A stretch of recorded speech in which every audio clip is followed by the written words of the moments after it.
Hey guys, welcome back to another episode of the Pro 632 show with Jason Matura, Chris Nelson, and today we have special guests Craig Liberty and Micke. Kicking it off with Craig Liberty. Welcome to the show, Mr. Liberty. How are you doing? Not too bad. How's everyone doing out there? We are great. Good. So, Mr. Liberty, go ahead and tell us about the Liberty Transmission, your company and organization, and all that good stuff, sir. All right. Well, I'm Craig Liberty, second generation here at Liberty's Gears. Our actual formal name's Liberty's High Performance Products Incorporated. And we're known more as Liberty's Gears. Basically started out with my dad racing back in the 60s, running an old Ford top loader in a 34 Ford that just simply wouldn't shift. And he learned how to make it shift. He was a tool and die maker at Cadillac, and I'm sure some of our first components were probably made on Cadillac's dime. I don't doubt that at all. You know how it was back then. He got away with, in fact, still today, you might get away with some of that stuff at the Big Three.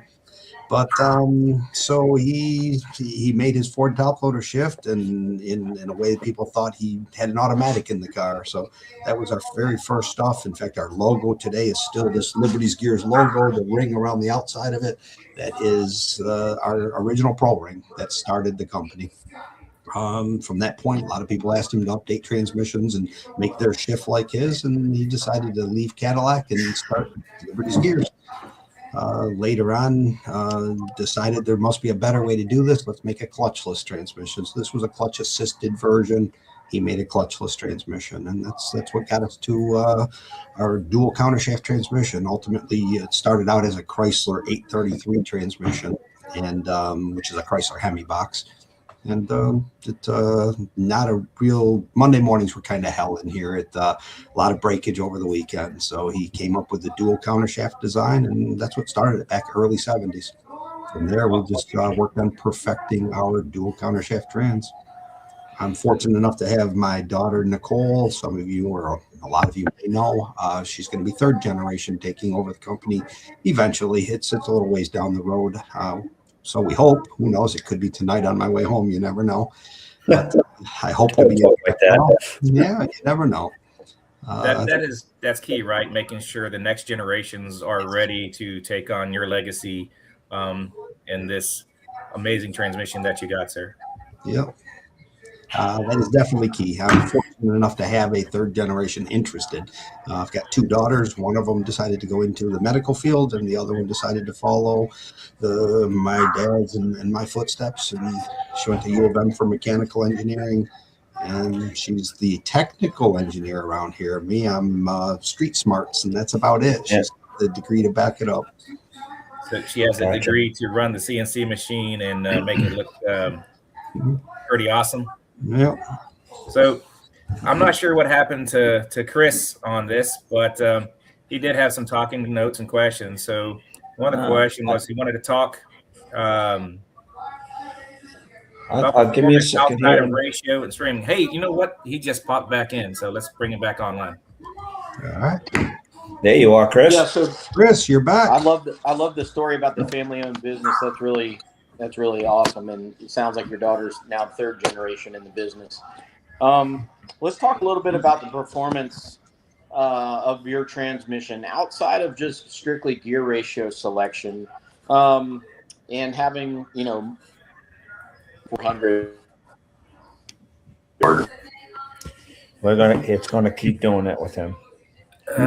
Sorry, I guess he's having some more technical difficulties. So we'll keep on going with it, and apologize for some of these comments are in the chat are kind of nasty. We're going to keep those up. I'm not sure what's going on with these bots in the world causing issues.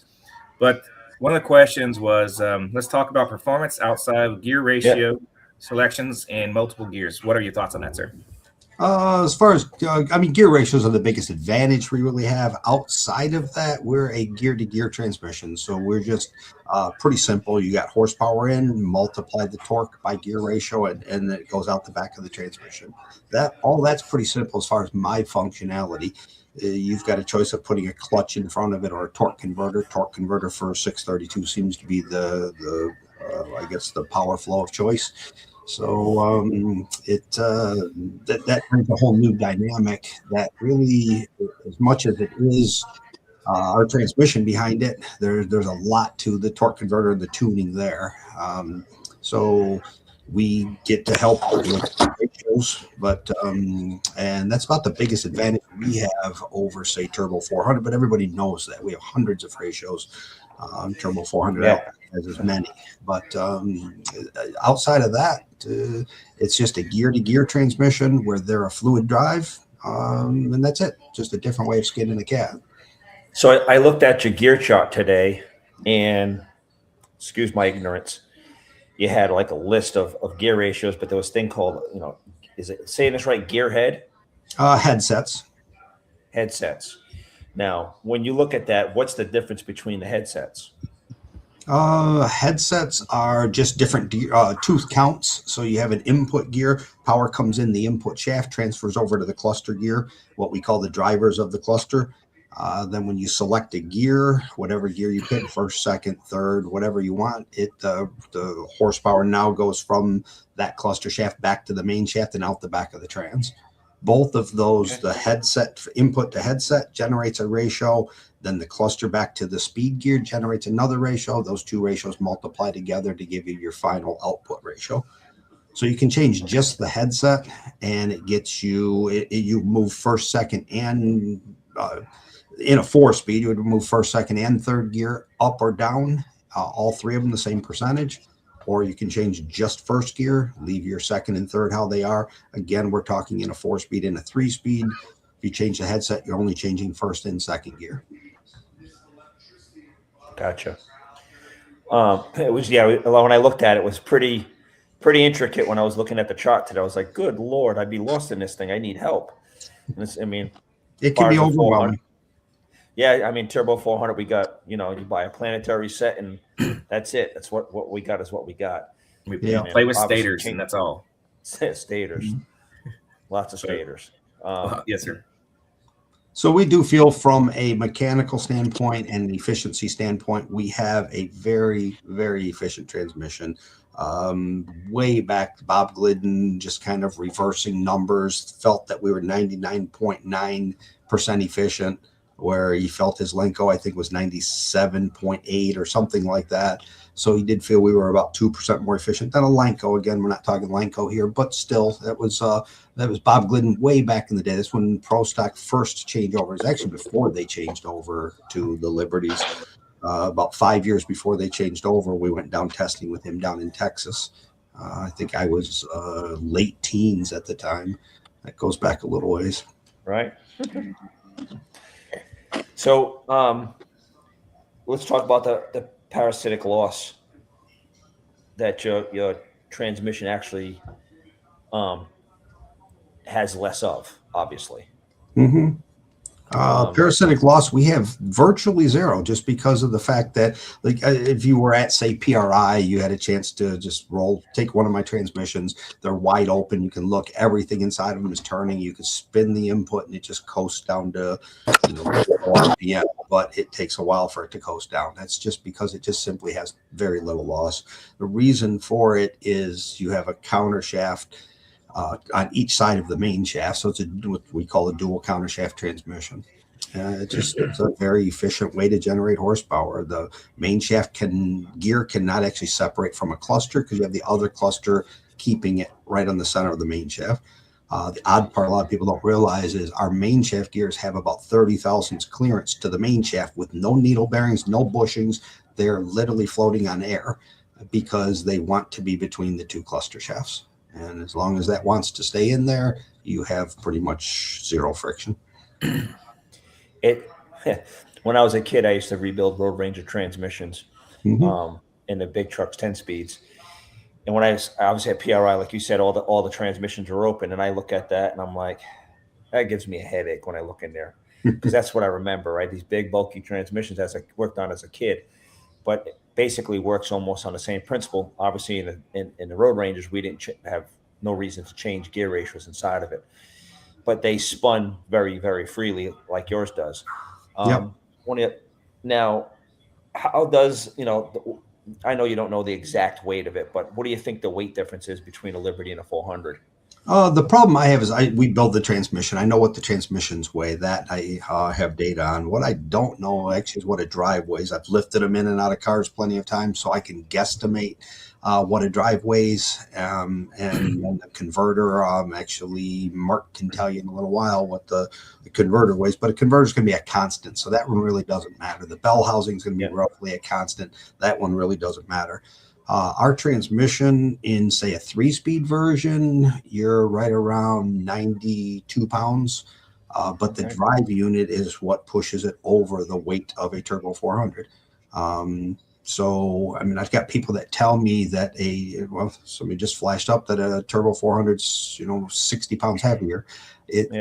We've got a drive unit that's got to be 65 to 70 pounds. So I cannot imagine a Turbo 400 being heavier than a Liberty. I get people that tell me it is all the time, but I can't imagine factoring in the drive and the Liberty as a pair, because that's what you really need to compare it to. I cannot imagine a Liberty being lighter. So we talk performance gains by application. Talk us through the misconceptions of your transmission. Well, the misconceptions is the voodoo that it brings to the table. I don't quite know what the whole black magic or voodoo is all about. It's a very simple mechanical component. It just simply generates torque for you. That's it. To me, I'm a mechanical engineer, just self-taught mechanical engineer. The fluid control, the fluid manipulation of an automatic, to me is voodoo, because it's just it's not normal for me. I'm not a fluids guy. And so to me, the mechanical transmission is very simple for me. It's very basic, and I understand it. How somebody thinks it's black magic or voodoo, I don't know. Maybe because when you put it in compared to, say, if you were running an old M4 speed and you put a Liberty 5-speed in, you can pick up a half a second. You're not going to do that from today's 400s. Today's 400s, Mark has done a terrific job with today's 400s. I've got a tremendous amount of respect for him for what he's managed to put through those power wise, and they hold up pretty good for what he's got to play with. I do feel our transmission's stronger, but like I say, he's done a very good job with his Turbo 400s. So say someone's you were here to I guess just be on this, but for whatever reason, we're going to do it at 2 separate segments. I don't believe he and I would really butt heads much.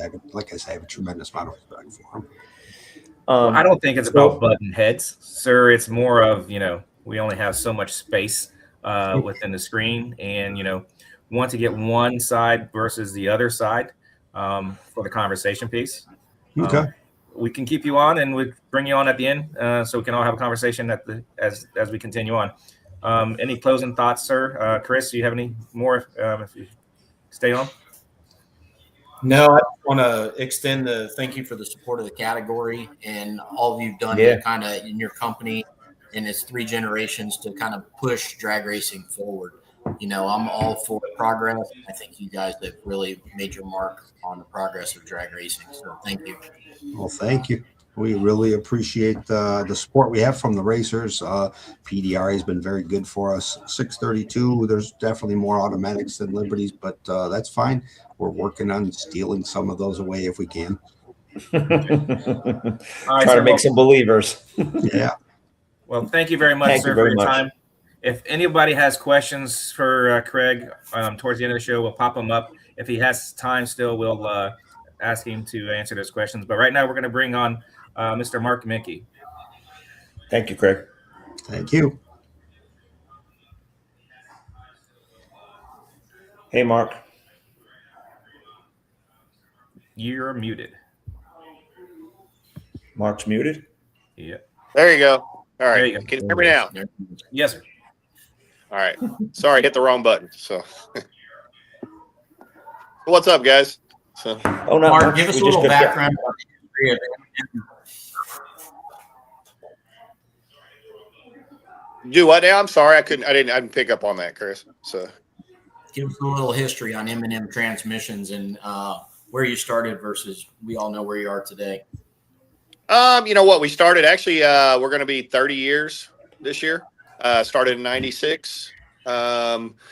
just just me and one of my main guys, Troy, still with me, been with me 30 years, kind of started the shop and then, just evolved it, passion for racing. We worked on everyday cars, kind of turned it in, kind of grew the business into what it is today, mainly most of the business is built on passion. We were very passionate about drag racing. That's in it. At this point, that's all we know. That's we live, breathe. Everything we do is about drag racing. So, like I said, as far as where we're at now. I guess most guys know we're not to sound arrogant or brag, but we're pretty known around the business. Good reputation. We take a lot of pride in everything we do.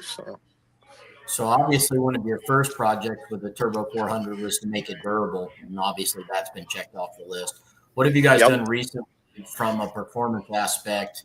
And in our category, 632, is there some benefits of some lightweight components in your trans? Yeah, so we've worked a lot lately. Lightweight, low drag. Everything in racing is accelerating, going faster and faster now. So, really, our biggest thing we've worked on lately, we've always been good with fluid control, especially as far as the torque converter fluid control is. We've really stepped that game up this year. In fact, we've got some new products we did release. We're kind of holding on to a couple things right now until we get the patent work done and some stuff like that done. But we've got some really cool stuff coming in the next 3 to 4 months, which will pretty much, our goal is to, we're racers. We don't lose. We don't lose in business. We don't want to lose on the racetrack. The main goal is to dominate everything we can dominate. So that's kind of our mindset right now. There's some good competition out there. We like competition because it just pushes us so hard that we want to destroy the competition. So yeah, we've got some really trick stuff coming. Some really new, like I said, this year, if you notice, a lot of our pro mod stuff, we focused a lot on pro mod this year because that'll help trickle down to the other stuff, because the pro mod guys, love them or hate them, they got the budgets to fund a lot of the stuff that we do. So, and then, like I said, some of the lower classes can benefit from that. So yeah, on the 632 stuff, it's been kind of stale right now. There's just not a lot of it going right now. So, 4 or 5 years ago when the class was strong and rolling, we were pumping a lot of money into it. Obviously, that the history of what we were doing. So yeah, it'd be cool if they could get the class to make a turn and get, head back up. Because we definitely went along for the ride on that. So yeah, and that's what our objective is with the show, and why we'd like to have you on. We had Crag at Liberty on a little bit ago. Craig's a good guy, great company. So talking some of the technical aspects of his product. You guys both have been very strong supporters of the class, and we want to let you guys showcase what you're doing a little bit for us. As far as we've talked in the past, as we've been working our way through updating combinations. Let's say a guy's sitting here looking at coming into 632, and maybe he's got a Power Glide and a Top Sportsman car. And what should he expect to see gains from going to, say, a 3-speed 400 coming into a 632 category if he made that transition? Yeah, I mean, like if he's coming in from a basic run of the mill Top Sportsman Power Glide into one of our a specific Outlaw 632 program. We've got, I guess there's different levels depending on the experience and the budgets, but if a guy's got the budget and the experience, I would say our full out 3-speed program is probably 400 to 500s over a basic Power Glide setup. And that there again, it all depends on the tuner and the crew and how they're, there's a lot of, as you've worked with these things, we can get very, very technical and very, very, lots of gadgets, lots of stuff on them. And as long as you're willing to work with that, we can obviously pick them up quite a bit. So are you talking through the, excuse me, Chris, are you talking about the fluid manipulation? Yeah. Fluid manipulation. Yeah, we do a lot. So, our big thing is, and in any of this stuff is, we're working with a torque converter and it's all fluid driven. So, to be able to master the control of that, has proven, that's been our strong point. And then it's not just unique to the Turbo 400. It can be done on some of the drive stuff. I just don't think it's been done.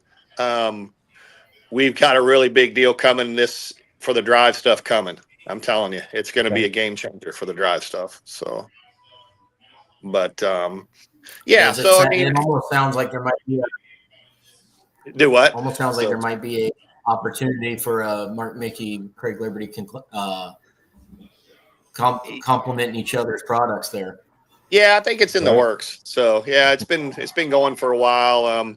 You know, our big thing is we don't R&D through customers, so everything we do is very planned and very slow how we bring out products. So, but yeah, you know, but yeah, we're not done. Put it that way. So you spoke earlier about budget. If a guy was looking at run one of your transmissions in a 632 car, what could he expect to get out of it for an average life expectancy outside of having anything catastrophic happen that affected the transmission?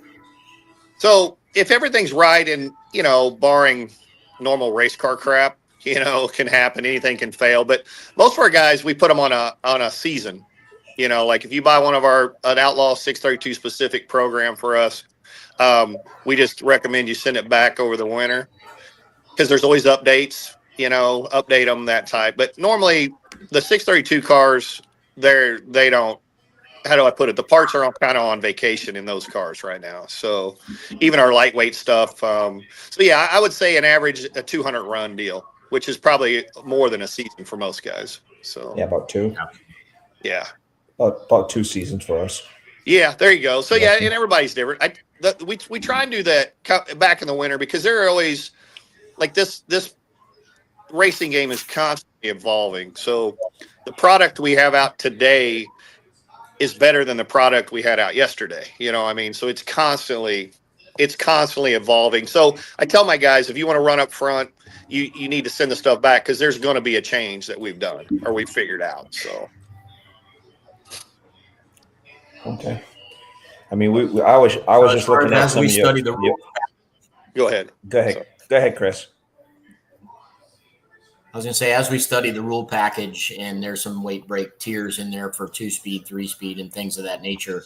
So you're circling back to what you said earlier. You think between the Power Glide and that's pretty well worked out in a 400 of the same capacity. There's 400 to 500 some performance gains to be had. Yeah, I do. I believe that. No, we've proven that. You know, now I'm not going to say it's going to hold true in every circumstance, but overall, yeah. So, yeah, I mean the power, you know, the 2-speed or any 2-speed Power Glide or 2-speed 400, they need, you know, they definitely need a weight break if a guy's going to run that. And in my estimation, you need to have that in there because we got to figure out how to attract guys to come into this class without having to spend the budgets that the top tier teams are right now. You know, I mean, you and me talk, you know, I think that's what hurts the class. The class is too fast. It's too expensive. I mean, you can go run a competitive Pro 275 combo for what you'd spend to run Outlaw 632 right now if you're starting from scratch. So, and I think you've seen a lot of your guys have moved on to the other classes because of that, in my opinion. So, well, we also base it off like the stepping stone class, right? Like my car, when I had Clayton build my car, it was eventually I was going to end in Pro Nitrous, and then turning the economy in the world of boating, you know, it's not feasible. I can do it, but I can't do it and have fun. I'm gonna do it and be stressed, right? So no need to go there. So I stay at 632. You know, that's what it should. It's a great class for that. That's what the class should be for. So, you know, and nowadays, you know, without the cost of the transmission, you know, Patrick's building a new motor, and that's, you know, for 632, it's $85,000. You know what I mean? I know, it's crazy. Buy a good 959. You know what I mean? So yeah, you know, I mean, I see it. You know, it is, and I've been fortunate. You know, we've been fortunate to have good customers, and we've evolved with. You know, we were in this class at the beginning, kind of at 15. When was it, Chris? 15 years ago, probably. 15 years or ago. 10. Yeah, I remember. You know, going to Orlando, we had 50, 60 cars showing up, and we've just watched it progress. And that's just it's followed the normal Outlaw or heads up class deal. They get faster and faster and faster, and the budgets get higher and higher and higher, and car counts get lower, lower and lower. You know, I mean, that's just normal. That's heads up racing, unfortunately. So, yeah, it probably needs 10 to 15,000 a year minimum just for upgrades to keep in the top 5. Oh, absolutely. I agree. That's about what Yeah. you spend, you know. And if you got a guy that's sitting home and he hasn't, I had this conversation with somebody over the last week. I said, you haven't raced in 10 years. But because, you know, you don't want to join a class. It's too much money to this. And I said, if you would have taken that money that we'll just call it 10 grand for 10 years, you should have $100,000 sitting somewhere to upgrade your car. Right. Right. So you can come back out. Yeah. You don't want to spend that kind of money because that's what it costs. I mean, you know, I changed the camshaft and I went from being a top 5 car to I finished 8th in points. I never made it past first round unless the guy in the other lane broke on in the second round because of this camshaft change. But I got you. Like we always talk about it. We got to put the time in, you know, got to put the time into it. Well, you're right. We always call it in our business. I've done this long. It's called suffering from improvement. So, you know, that's a good sometimes one. That's just the way it works, man. I've been that guy. So I've lived that story. So, but that's a good one. But yeah, I mean, I don't know. In my opinion, just me watching from the outside, and you know, we've been a sponsor. We've kind of been involved. I just believe the class has gone too fast. And I don't know the answer to slow it down, but I believe somehow the class needs to be slowed down a little, in my opinion, because the way it's progressing, it's gaining so much every year that you watch a lot of classes. When you gain as much ET every year, it's hard to keep that class going. You know, the classes, if you love or hate Pro Mod, if you look at Pro Mod, it's been pretty flat. I mean, you know, as far as if you look at the hundreds per year, it's been pretty flat. And I think that's why you're seeing some growth in that pretty strong right now. Is it's been a fairly, how do you put it, stable, flat ET class. Now, every once in a while, somebody throw a home run in here and there, of course. But yeah, and I don't know the answer how, but in my opinion, I think that there's got to be a way to kind of pull it back a little bit. And maybe you can attract some of your guys from your top sportsman or what have you, or have a guy with a steel roof and quarter car that can come out and not necessarily run up top, but you got to keep those guys within a 10th, you know, so in my opinion. So Chris, do you have any more questions specifically for Mark, or bring Mr. Liberty back on? One thing I'd like to ask you about quickly, Mark, on the let's say a 400 open transmission and converter versus, say, a lockup. What do you normally see for performance gain and something that's got a pretty well worked out open converter versus, say, a lockup converter, because you are also a converter man? Yeah, and if we get it right, there's no advantage in a 3-speed combo. Okay. I don't believe. If I get the converter right, I can run with it or outrun a lockup combo in that particular class. Now, when we start talking more than 3 speeds, that's a different story. Then the lockups becomes a little more feasible. And in my opinion, you know, if you take a lockup in a multiple speed, like 4 to 5 speeds, it's probably 200s over us a 3-speed non-lockup combo. So one other thing I'd like to ask you is, in our category, we don't have the ability to use any kind of electric fluid manipulation on the transmission. So it's done, you know, in various ways mechanically. Do you think that is added to the cost, or do you think it would lower the cost by just allowing us to do it with electronic control? Oh, it would save it'd save a shitload of money, because the way we have to do it now is super expensive to do it. We still do it. It still accomplishes the exact same thing. It just costs 10 times as much to do it. And that's always one of those things I wonder about in the rules, because if you give a well-funded, well-thought-out team a rule book, they're going to figure out a way to do it, especially if they have the financing to do it. And sometimes some of these rules, I almost think that cost us more money, you know, to work around the rule rather than to just open it up a little bit and keep it less expensive, let's say. Yeah, you're right. It's a double-edged sword. So I did look at the rule book today, and there's nothing in there about dump solenoids or fluid manipulation anymore.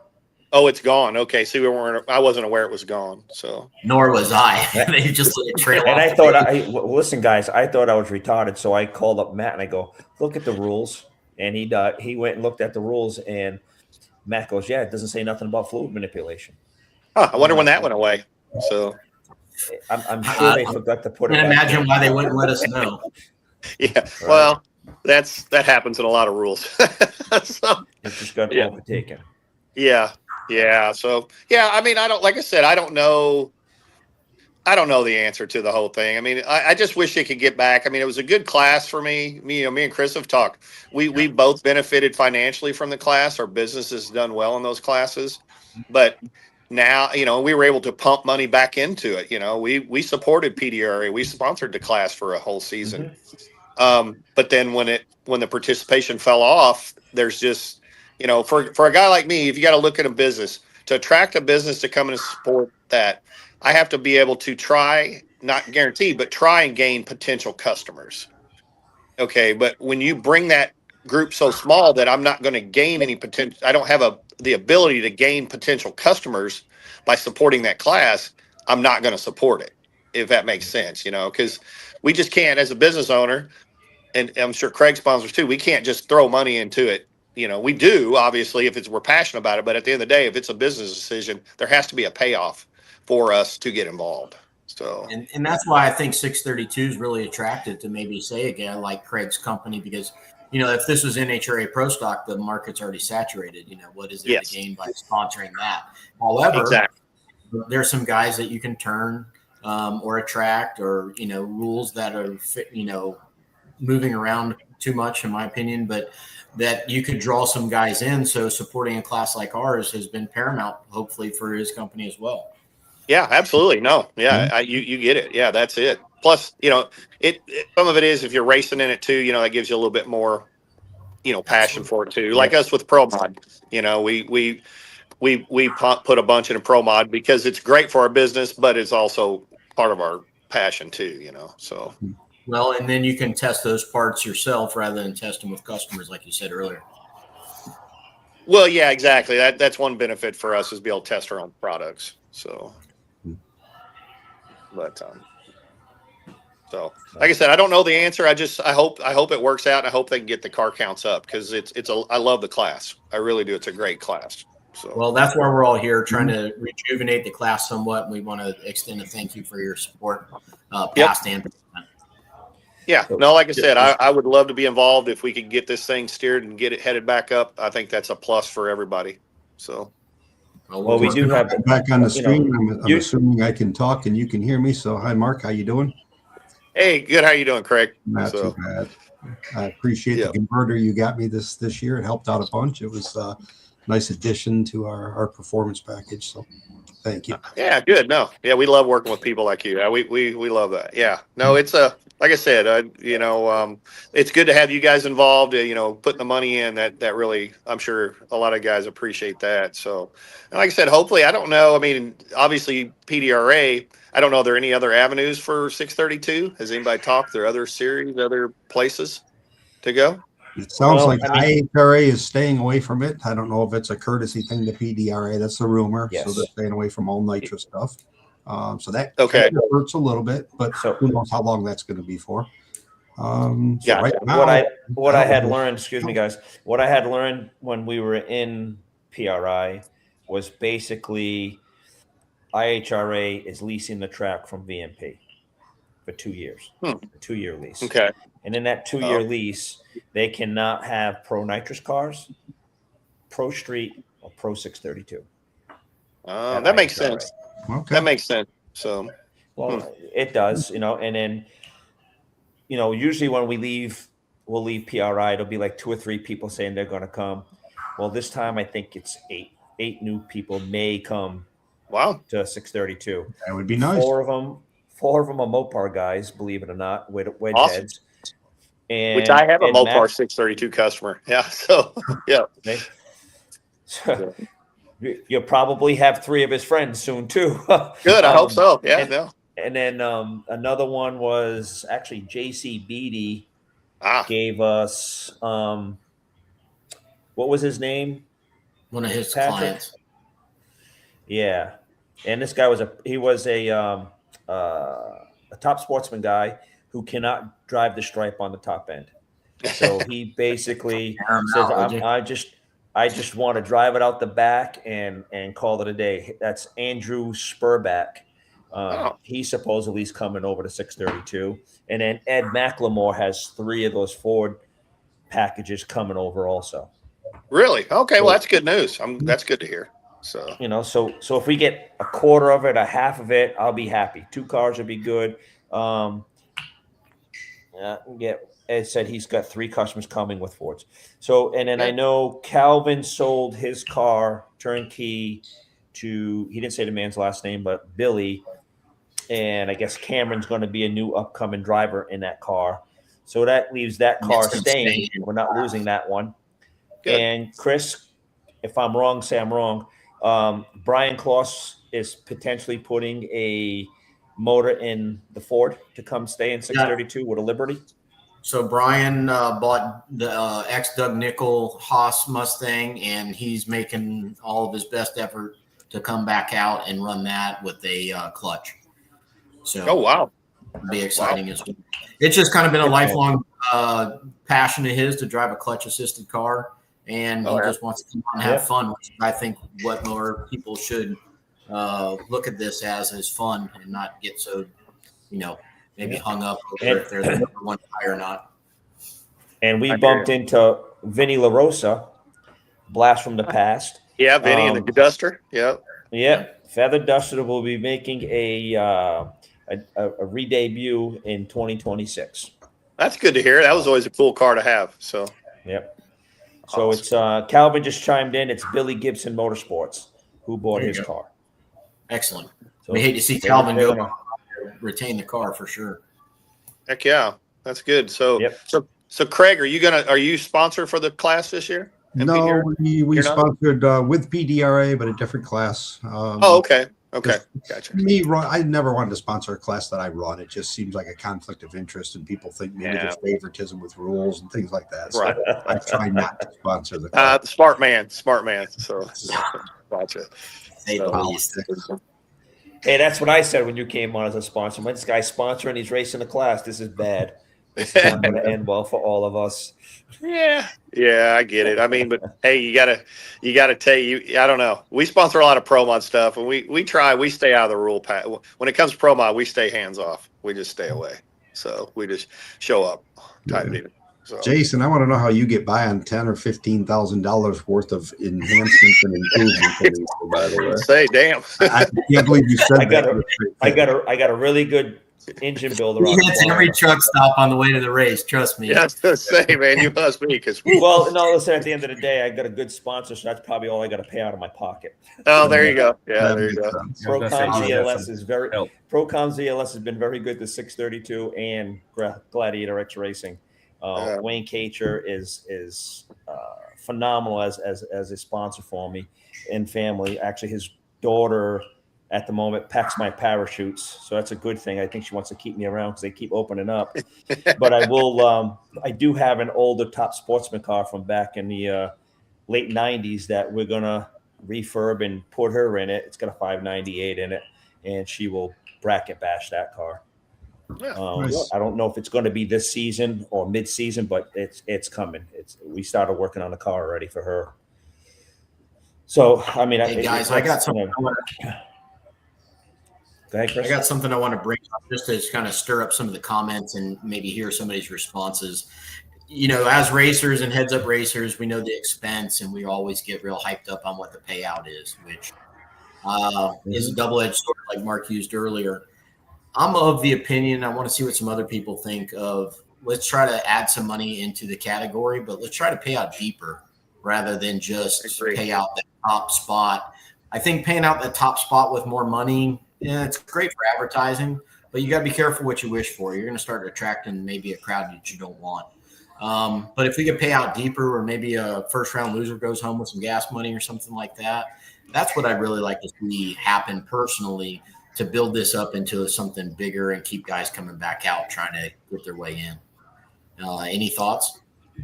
Well, like Jeff had said, Holloway, it's probably something we would have to do internally through the group, because PDRA probably wouldn't want to change that format of it, right? So if it's something we did, we all threw in a couple dollars between 10, 12 cars, whatever it is, we could probably help pay back. Yeah, but I do agree with you. Yeah, I think that's a smart move to, pay back, pull some off the top. Because here's the deal: it's cool to look at. We run the pro mod stuff with the huge purses and all that stuff, But what people don't know, that shit's split up between the racers well back, Okay. and your odds of winning that are so slim. I mean, it's cool to say we're running for that, but at the end of the day, I don't know. In my opinion, in any of the heads up racing currently, I think they need to take some off the top and move down through the ranks. In my opinion, I don't think it would hurt. It wouldn't have. It's not going to hurt car count ever. I don't believe it will ever hurt car count. So. Well, Mark, I think the for majority record, of your people odds that of winning it are greater than most of the cars out there. I will say. Well, yeah, but it's still pretty damn slim. So, but and guys, correct me if I'm wrong. I don't pay attention to what I'm racing for because I go there to agree. race. I agree. Right? Yeah. I don't know if we're at PDRA and then all of a sudden, we happen to get invited to the Snowbirds or the U.S. Street Nationals. I don't know how much we're racing for. I just know how much it's costing me to get in the gate. So Through I that, don't pay attention to it. You know what I mean? Yeah. No, you're right there. You're right. But some of your guys, I mean, if you could, I mean, I don't know. Like I said, if you could entice some guys, it may not, to, at least say, hey, you might get something out of the deal, maybe. But there again, I don't know. Maybe those aren't the type of cars you want either. I don't, like I said, it's tough to say on that. So I'm just glad we're I back do feel so. I'm sorry, Chris. I do feel that in the IHRA thing, I'm stuck on both sides because my business is offshore boats, and also my fun time is obviously PDRA. So this whole debacle that's going on with this has like really messed my life up for a short moment, and sometimes I'm a bumbling idiot over it because I don't know what to do business wise, and I don't got a place to race and all this stuff going on. But I watched Darrell came into Key West, which is an offshore, very big series in Key West, and he threw 500,000 at it, 250 to win, and the other 250 was for Leah and her team to get them situated and pay for all kinds of stuff and blah blah blah. So he threw 250,000 at it. You saw boats that came out that had more dust on them than anything, and the breakage, because the guy's train of thought was, well, I'm going to take my boat out. I haven't used it in 5 years, 10 years. I'm going to knock the dust off this thing and we're going to go race. Well, they became more of a problem because they're trying to make that 250, trying to win it. Shit's falling off. There's accidents after accidents because steering lines are breaking, prop shafts are breaking, props are falling off. So it's just one big thing. And I kind of noticed that with some of the heads up stuff, that's big dollar money in the lower end, not the pro mod stuff, but the lower end. So we'll say, like, I pick on this class constantly lately, little gangsters. Yep. We all sat home, the 550 class, top sportsman, 632 sat home because we had to have little gangsters. So we have, 70 cars there. Half of them are don't even have paint on them. Oh, they're not anything anybody wants to watch. And I felt bad for the 550 cars because they can run 530, but they didn't get invited, so they don't get to go. Right. But you watch the most of the carnage during that whole weekend or the day was those 550, the 530 little gangsters.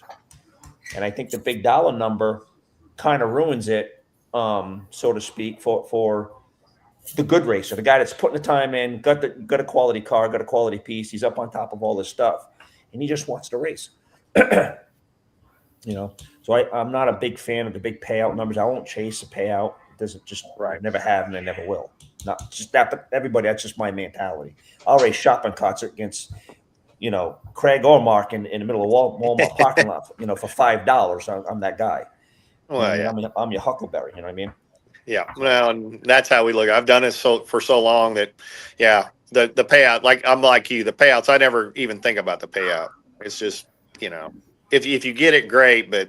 And I've been fortunate to win a bunch of the big ones, but I never went into them thinking that, I got to win this or, hey, I got a shot at winning this. You just go in and put your head down and do your thing. So, but no, I don't know. So Craig, you're probably on a limited schedule now since we took the 2 Michigan races and an Ohio race away from you. Yeah, that hurt. But so we'll see what really happens. We really need to concentrate on business. We've got for our race car, Mark's touched on fluid manipulation. Our drive units are way behind his transmissions right now in fluid manipulation. So that's pretty much what we're concentrating on from a personal standpoint. Mark, if you got any input you want to help me with there, I'd appreciate it.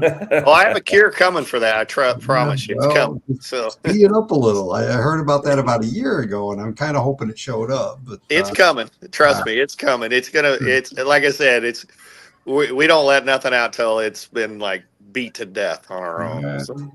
So that's our goal this year, is to work on fluid manipulation. We got to catch up.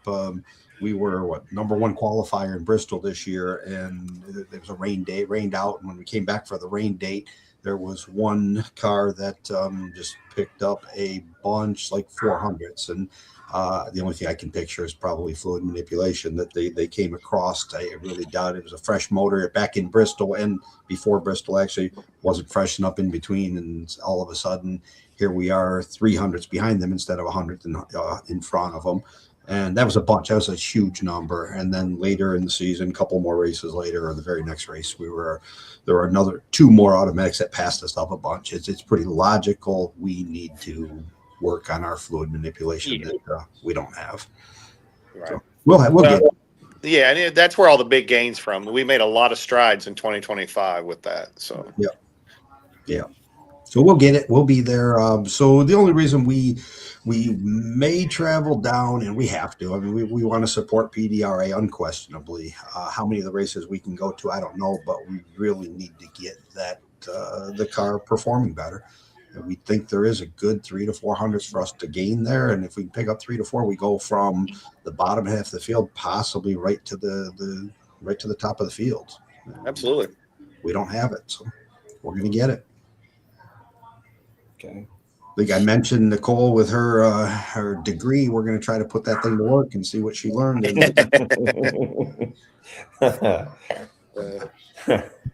Chris, you got anything else? Patrick Patterson, are we going to see you out in 2026? Hey, yes.